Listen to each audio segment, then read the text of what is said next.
Good afternoon, Knicks Nation. It is Friday, June 21st, 2024. I hope you're all safe and healthy today. Happy Friday. Hope your family's safe and healthy, and that the needs of you and your family in terms of food, shelter, clothing, as well as health are being met today. Blessings upon those that work in the healthcare field, along with the first responders who every day are trying to save lives. Those also who pick up garbage, keep our places clean. Those also that make deliveries for our convenience. Double blessings on the men and women that are here trying to help, rescue, deliver, and recover. Teenagers and children that are unfortunate victims of child molestation and pedophilia. People that are also victims of prostitution and child prostitution, pornography and child pornography, human trafficking and sex slavery. Double curses on the perpetrators, the profiteers, and the perverts that create these industries. Finally, double blessings on the homeless. They're nearly 600,000 men, women, children, seniors, veterans, families, homeless in the United States of America, and millions around the world in similar or worse conditions. Blessings upon them, for theirs is the kingdom. Big week coming up, starting Monday actually. Big week coming up. So we know now that the season is over, officially, the Knicks can start to negotiate with their free agents. And so we're dealing with really three players: OG Anunoby, Isaiah Hartenstein, whatever, and Precious Achua. So right now, for example, OG Anunoby on Monday, will decline his player option. So don't, that's going to be all over the place as if it's a big deal, if it was surprising. It's not. OG Anunoby is going to decline his $19 million, almost $20 million player option. He is at this point, at this moment, with his people, negotiating with the Knicks. The Knicks, and should really everybody, as I mentioned in the previous video, knows his market value because he basically averages about 60 games a year. Nobody in their right mind is going to give him a max contract. Okay. During the Toronto Raptors championship run, he wasn't even there. I mean, he didn't play because he was hurt. Siakam played, and of course, the star was Kawhi Leonard, and of course, they had their other cast of characters that did play, but OG wasn't a major part of that. Now, he's an important piece for the Knicks. If we can get 60 games out of him plus the playoffs, he's worth paying money to, not a max deal. He, right now, of course, as a player, he's going to try to get the most that he can from the Knicks. At the same time, he will look at other teams. I don't even buy into anybody talking about Detroit or Philadelphia is out of their mind. No, he is looking for the most he could get from the Knicks. There was a report from someone, and I won't name them, but somebody saying, well, he was not thrilled with the Knicks offer. If the Knicks offer him $140 million and he's not thrilled, see you later. That's a lot of freaking money. All right. So, and that's about the max he's worth, in my opinion. Some people say 160.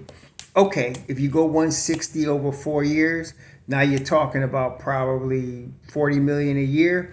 It could be that high. I think it's going to be closer to 140 in that range, but we're in the same ballpark, and I think that will get done. It's just a question on the total dollars and cents and how the contract is going to be structured, which is very important also. So that's him. With Isaiah Hartenstein, he's coming back to the Knicks. Nobody's going to be stupid to pay a guy $100 million that just was a backup 1 year ago. So, no, but it's not like we discovered the Joker here. He's really good, but he fits because he fits in Tom Thibodeau's system. The Knicks will have, because they're very thorough, especially under Leon Rose, very thorough. So they have already got Plan B, Plan C, and Plan D if Hartenstein decides to go to Orlando's really, to me, the only real spot. Oklahoma City just made a huge deal in sending Giddey out to Chicago and getting Caruso, who we already know I liked a lot for the Knicks. But Caruso got a really nice situation now. He's going to be the starting two guard in Oklahoma City. Way better than Giddey. Giddey's a playmaking guy, a weakness on defense. Well, now with Shai Gilgeous-Alexander and Caruso, they just got a ton better. Okay, and they're gonna pay Caruso nice money. I can see them giving him $80 million. He's worth that to them. He's that final piece. Hartenstein wouldn't have been. Caruso is. But Orlando, on the other hand, they have money also. They were looking at Hartenstein, as we all know now, before he signed with the Knicks. But they have changed a bit over the last 2 years in that they have developed. They were also in the fight here in the East in the playoffs. All the way, they were in the playoffs. I think, they might make a change at center, but Wendell Carter is pretty darn good. And I don't know if they want to give up on him, right away like that. I don't think so. And even if they did, if you changed Carter for Hartenstein, how much better is Orlando? I mean, they're better, I give you that, but $100 million better? I don't think so. So that's why I think Hartenstein ends up coming back to New York. When you look at all of the options, which are really just two, Oklahoma City and Orlando. Forget Detroit. I don't even want to hear somebody trying to rationale why he would sign with a team that's going to win 17 games next year. Anyway, so he's going to be back in New York. And I don't see anybody blowing him away with a contract that's astronomically more over a 4-year period than what the Knicks are going to offer at $72 million. So Hartenstein will be back. So this is really key here. If you want to know really how the Knicks are going with Hartenstein, how their negotiations are going, watch what they do next week. So I'm expecting the Hartenstein deal to be done by this time next week. This will be the 28th of June. Also, because I wouldn't go by if they drafted a center, that doesn't mean anything. And that's what a lot of people don't understand that. If the Knicks were to draft a center, it doesn't mean nothing because that center is not going to play. What the Knicks would do is get a center that's already got NBA experience. For example, in the past, they had Nerlens Noel because he already had NBA experience. And they brought him in behind Mitchell Robinson. And I mentioned James Wiseman, who has at least three seasons of NBA experience. So they're not going to get a rookie that has to learn the whole NBA game and play him. That's not going to happen. Not at this stage. The Knicks are now in chip mode.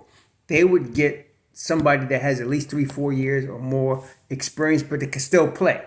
They're not going to depend on Taj Gibson to carry them at this point. It's going to be somebody that, in their 20s that could still play, maybe early 30s that could still play at a high level. So that's what you'd look for if they went and signed somebody like that. But I don't think that's going to happen. I think they're good. Then Precious. Now, for Precious Achiuwa, the Knicks have until there's a deadline. Let me see what the deadline is. They have a deadline for Precious. They have to get by next week, the 29th. That's the Saturday from tomorrow. That's a week from tomorrow. They have to give him the qualifying offer, which I feel they're going to do, and let him go in the open market unless he agrees to a deal that's very reasonable. I don't think Precious is worth more than $8 million per year. I'm thinking 3 years, $24 million. If he gets more than that open market, bless him. But I think that's about his market rate. And so I'm expecting either they offer him the qualifying offer, he refuses the deal they're offering him, and he wants to see what can be had out there and then go from there, or he just signs the deal with the Knicks, and that's the end of the day. That's going to also happen the end of next week. And then, of course, we know the draft is coming up next week. So we got some big information, stuff coming. There's OG, I'm not sure, but he's going to decline his contract on Monday. And he could happen anytime between now and July 1st.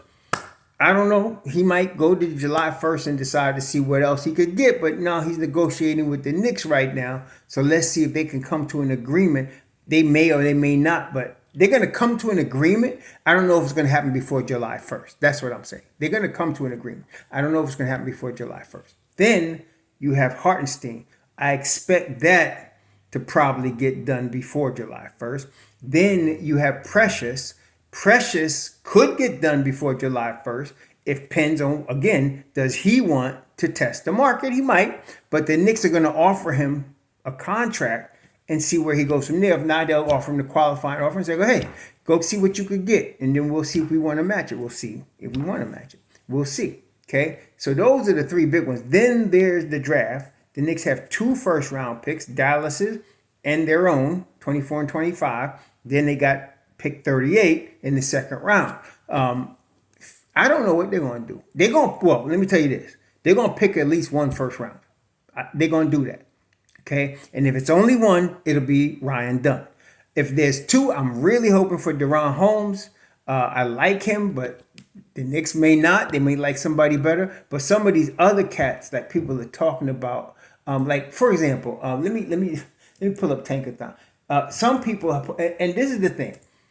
If you know the Knicks, this is where you have to base your assessment. To begin your assessment, who are the New York Knicks? What's their identity? That's what you want. They have established an identity. They have established a defensive identity. So if you come in with guys that could score but are weak on defense, and you think the Knicks are going to draft them, that's not going to happen. It's not going to happen. Especially in the first round.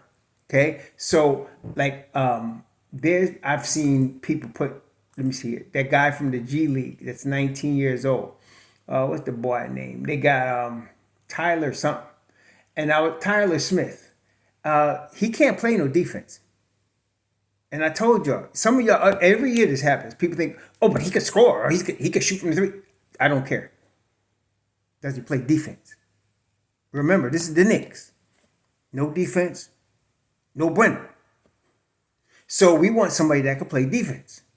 Deron Holmes could play defense. Bobby Clinton, I think he could learn it. He's got enough oomph that I think he could learn under Tibbs. But, he's, you got him. Then there's Zach Edey, 7'4", right? So you got to look at that. But again, my concerns with his motor. Khalil Ware, to me, has got the physical ability to be a really good center, defensive center in NBA, maybe even a 4 or 5 guy. I don't know about his attitude. They'd be having to talk to Woody about that to see what that is, but that is what I'm talking about. Then some people actually had the Knicks picking. And this is the thing that killed me. They had the Knicks picking Filipowski, right? Was it Filipowski? They had the Knicks picking Filipowski and say, well, we know he doesn't play defense. Then why are we even talking about it? That's what I'm saying. Why even discuss it? The first question, does he play defense? I don't care about his scoring. Does he play defense? Especially at the 5. That Tibbs relies on the defensive guy at the 5. So if he can't play defense, why are we discussing him? So as far as defensive players, aside from Dunn, we got Clinton, Holmes. Terence Shannon is going to be 24 years old in July. 24.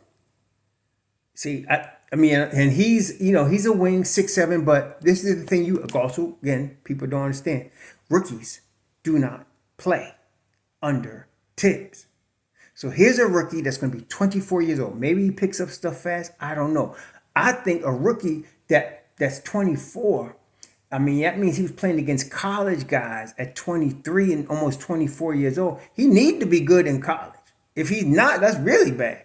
But I don't know. I don't like that. No, I don't. They got, and Tankathon seems to love this guy for the Knicks. I'm not sold on him unless he's really good and, better than, there's some guys that are better pros than they are in college. There are guys like that. I'll use an extreme example. Michael Jordan. Michael Jordan was great in college, but he got to the pros. He went to a new level, man. New level. And so, obviously. So, I don't know. And then Missy, the guy's French. Seriously? No. So I'm looking at even Keyshawn George. I like he has an ability to play defense. Furphy, totally raw. I like this kid, but he's totally raw. He's really 2 years in the G League, and then he comes to play. So I don't know. It depends on how the Knicks feel. I like as players that are going to be ready in a year, 2 years. Deron Holmes, Tyler Dunn. Those are the two guys. I like those two guys. Ryan Dunn and Deron Holmes. I like Clintman also for the same reason. He's just a step below those other guys. But before you start throwing, look at this guy, look at that guy. Make sure. Don't waste my time and try to put. Well, he can score. I don't give a crap. Can he play defense? That's what we need first. Defense first. Okay. Then we could talk about, well, he can score. He's got all kind of moves. Oh, he's ready to low post. Great. Can he play defense?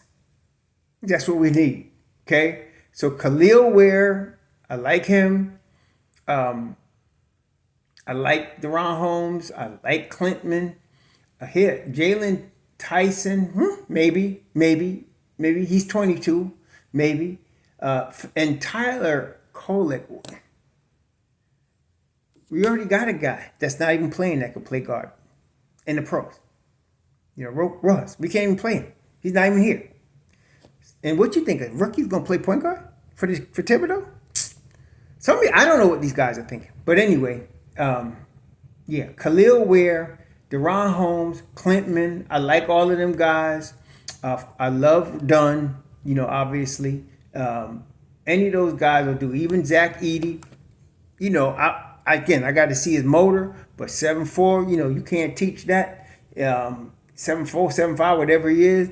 That'd be a good but then again, how old is this cat? He's 22 already. I mean, not too bad. We have to see. We have to see what happens. He could be a monster, or he could be a bust. That's what I'm saying. I always think from the bust angle. To me, you're a bust until you show me otherwise. That's where I look. If you can't play no defense, don't even talk to me. If you can play defense, let me see if you could do it. If you can, then we can probably talk, right? So all the guys I named, Ware, Edey, Holmes, Clintman, Dunn, all of those guys are able, in my view, to play defense, to really good defense in Dunn's case, on the NBA level. And one of the things that's really important on defense, aside from footwork, motor. Do you have a motor? That's where Edey is doubtful in my view. I got to see his motor. I don't know. I know Clintman has it. Dunn obviously has it. Deron Holmes has it. Terence Shannon has it too, but again, it's an old brother for college. We'll see what happens. But Keyshawn George, he got a good motor too. We got to see. It's going to be interesting. All of that is coming up next week. So you got the draft. You got Precious. You got OG. And you got Hartenstein next week. The moment each of these guys signs, that's a domino that's knocked down and we don't have to worry about it no more. So once Hartenstein signs, we can stop talking about that. And then once OG signs, that's over too. They can go into some other controversy. And then there's Precious. Precious is, we'll see. Now, one more. Bodega 44. So Bodega, they got until the 28th. That's 1 week from today to pick up his $19 million. That's going to tell you a lot. I think now, I don't know what they're going to do. If we were going to get a Caruso, then I would say, bye. We'll pay you $2 million, bye. But Caruso's done. He's off the market. So I don't know. I don't know what's going to happen. They might run it back with him, and he'll be the ninth guy. We're talking about the ninth guy now. We're going to see. That's another one. They might pick up the ninth. Ian Begley seems to think they're going to pick up the $19 million. We'll see. Because that'll blow their salary structure out of whack. So we have to see what happens. It depends on how bad, did the Knicks worry about going over the second apron? If they let Bodega walk, they're not going over the second apron. They're not. Because then they'll have the full mid-level exception to use after July 1st. That's why I think that's the smartest financial move. Let him walk. Pay him his $2 million, save the $17 million, stay under the second apron. Then you could go ahead and use the non-taxpayer mid-level exception of $12.8 million. That's what I think. That's what I think they do. But because that's the smart thing to do. But we'll see how they feel about Bogdanovich next Friday. Y'all enjoy your weekend. Shalom.